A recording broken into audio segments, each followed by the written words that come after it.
Boa tarde, nós vamos começar a entrevista agora com o técnico Adriano Rodrigues. Nós temos aqui algumas perguntas que foram enviadas de forma remota. Tem o Pedro Acioli, da Nova Rádio Jovem. Ele diz, boa tarde, Adriano. Como esse período longo de intervalo entre o último jogo e a próxima rodada, que no caso será a última, pode ajudar ao CSA no confronto contra o Cruzeiro? Boa tarde, Pedro. Vamos ter um período longo, né? Onde a gente pode implementar mais alguns conceitos que a gente não teve durante esse curto período, que foi do jogo da Ponte e do Vila Nova. A gente vai procurar aproveitar ao máximo para inserir esse conteúdo para que a equipe possa evoluir. Ele continua, você acredita que a rivalidade que se foi criada nos últimos anos entre CSA e Cruzeiro é um fator a mais que pesa nesse último jogo? Não, acho que não, né? Eu acho que rivalidade tem em qualquer jogo, né? Qualquer partida. Creio que a rivalidade fica mais para fora do campo, né? Entre torcedores, mas jogadores, cada um vai honrar sua camisa e buscar o resultado. É agora o Guilherme Magalhães, da Gazeta Web, Gazeta de Alagoas. Professor, o elenco tem uma grande quantidade de jogadores experientes, mas como trabalhar para que o psicológico esteja 100% para a decisão contra o Cruzeiro? Boa tarde, eu creio que o psicológico é no dia a dia trabalhando, né? Como a gente vem fazendo, e ganhando, né? Acho que a partir do momento que vem as vitórias, eu acho que o clima melhora no dia a dia de cada um, a alegria, e eles vão criando e ganhando confiança durante essas vitórias. É agora o Cícero Rodrigues, da Rádio Web Cidadania. Ele diz, professor Adriano, o que vai ser levado em consideração nessa última partida diante do Cruzeiro? Já é campeão e já tem o seu acesso consolidado. Quais são os fatores que serão os principais assim para que você determine o time que vai representar o CSA nesse jogo? O dia a dia do treinamento, né? A gente sabe que vai ser a Copa do Mundo para a gente, como já tinha falado anteriormente. Independente de se vai ter festa lá ou não, é o problema deles, né? Eu acho que a gente tem que estar focado nessa partida e vamos trabalhar, estudar bastante a equipe dele, a atual campeã, para surpreender eles e fazer um grande jogo. É agora o Vitor Hugo, da 96 FM Arapiraca. Ele diz, Adriano, até que ponto a situação do Cruzeiro na última rodada poderá ser benéfica para o CSA? Como já falamos aqui, um time já campeão e é um jogo festivo para eles. Essa rivalidade, acredita que talvez será levada também em campo? A gente sabe que é uma coisa que foi criada nos últimos anos, não é definitivamente esse elenco que está representando o Cruzeiro hoje, mas é algo mais entre as torcidas, não é isso? Sim, eu acho que essa rivalidade é entre as torcidas. É claro que os torcedores que vão acompanhar lá no Mineirão querem que o Cruzeiro acelere o jogo, que propõe o jogo e ganhe, né? E a gente vamos estar bem trabalhado para surpreender. Já vínhamos trabalhando, já pensando nesse grande jogo, que é uma final para a gente. Agora o Vitor Melo, do GE. Globo. Ele diz, boa tarde, Adriano. Lucas Barcelos e o Erley, que se recuperam de lesão, eles podem voltar contra o Cruzeiro? Boa tarde. A gente estamos vivendo o dia a dia do clube, né? Com o departamento médico, com seus responsáveis, e eles sempre passando feedbacks, sempre tendo reuniões antes e posterior ao treino, e daí a gente vamos ver a evolução deles no dia a dia. Você falou que o Riso voltou depois da vitória contra a Ponte Preta, a vitória também, a vitória do último jogo também. Como é que tá esse ambiente? Tá mais leve mesmo? Conta pra gente. Eu acho que até vocês que acompanham um pouco do dia a dia, vocês estão vendo que a alegria retornou, né? Graças a Deus com as vitórias, a confiança também. Eu creio que a gente tivemos várias partidas onde a gente jogou bem e não conseguiu sustentar o resultado. Sabíamos que tinham duas finais, né, que era a primeira contra a Ponte Preta, porque se a gente não conseguisse ganhar da Ponte Preta, não ia só cumprir tabela contra o Vila Nova. Depois a mesma atenção tivemos contra o Vila Nova e graças a Deus conseguimos sustentar o resultado, sair na frente e sustentar, coisa que em outras rodadas a gente não conseguia, né? A gente teve vários jogos em casa mesmo que conseguimos no primeiro tempo sair na frente e depois teve uma virada da equipe adversária. O jogo de hoje à noite serve para secar e serve também para estudar o adversário, né? Como é que você vê essa possibilidade? Sim, né, como eu tinha falado, né, a pressão agora foi para o lado do Novo Horizontino, eles têm que ganhar. Como nas outras rodadas, como jogamos por último, a gente tinha essa obrigação de ganhar. Estamos analisando já o Cruzeiro, outras partidas, principalmente quando jogaram em casa. Eles têm um padrão bem definido, né, um modelo de jogo que deu bastante resultado e a gente vai procurar estudar ao máximo para anular os pontos fortes deles.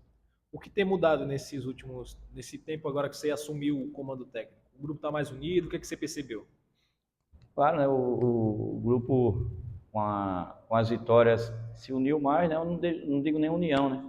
Acho que o ambiente ficou mais leve, né? Então você vê eles mais próximos, mais juntos. Entre as famílias também já tem essa união, essa convivência e eu creio que no domingo a gente vai dar um grande passo para essa permanência.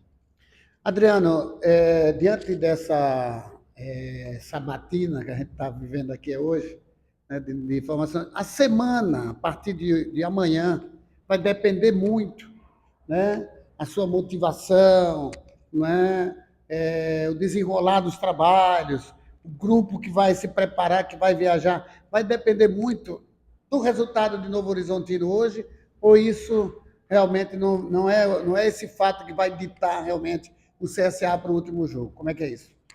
Eu creio que não, né? Eu acho que o nosso ambiente, independente do resultado que venha acontecer, a gente tem que ir para o Mineirão e conquistar os 3 pontos.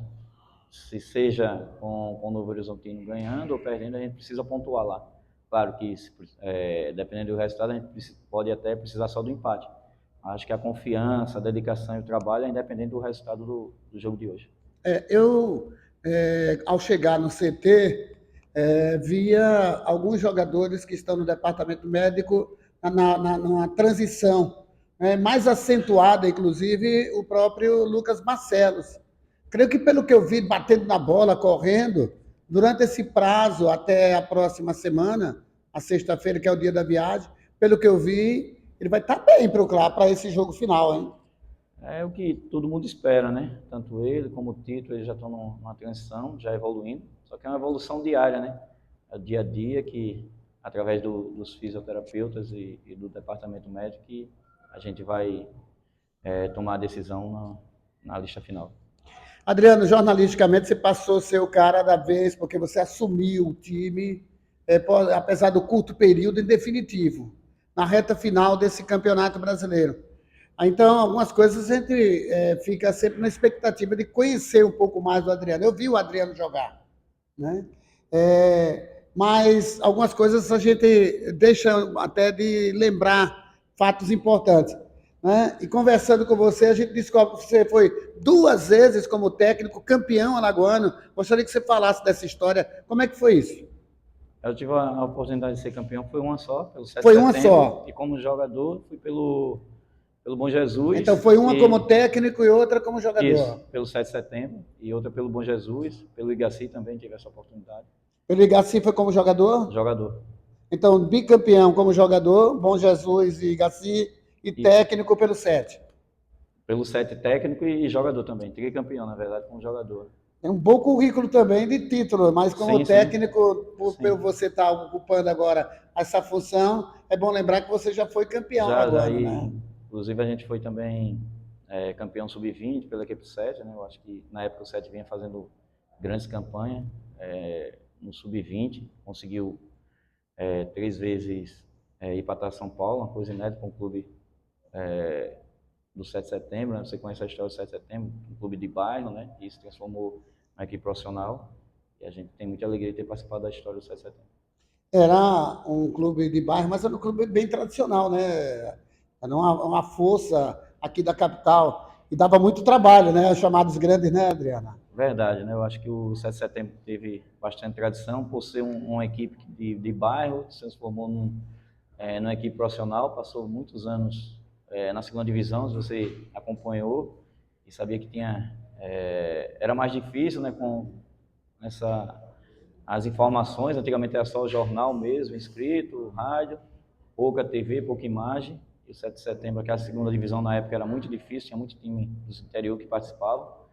E o 7 de setembro passou esse período e depois conseguiu subir para a primeira divisão, disputar na época a Série C brasileiro, fazer grandes campanhas, e eu sinto honrado de ter participado desses momentos 7 de setembro. Qual foi o ano que o time foi campeão, você como técnico? Agora você pegou. Você lembra do time? Quem que seguiu carreira naquela Na época? época eu como técnico, tinha o Diogo, lateral direito, tinha o Simval, zagueiro, o goleiro Dias, finado, né? Também agarrava. O Rambo, o Muricy. Tinha uma parceria com o Muricy, tinha muitos jogadores. Quem era o cara que fazia o gol? Alexandre. Alexandre. Que história legal, né, rapaz? Tem fotos, você guarda essas coisas todas? Tem. Que legal. Adriano, queria que você falasse também a sua carreira como jogador. Você começou base, como é que foi? Quanto tempo durou até o profissional? Como é que foi isso? Você começou aonde?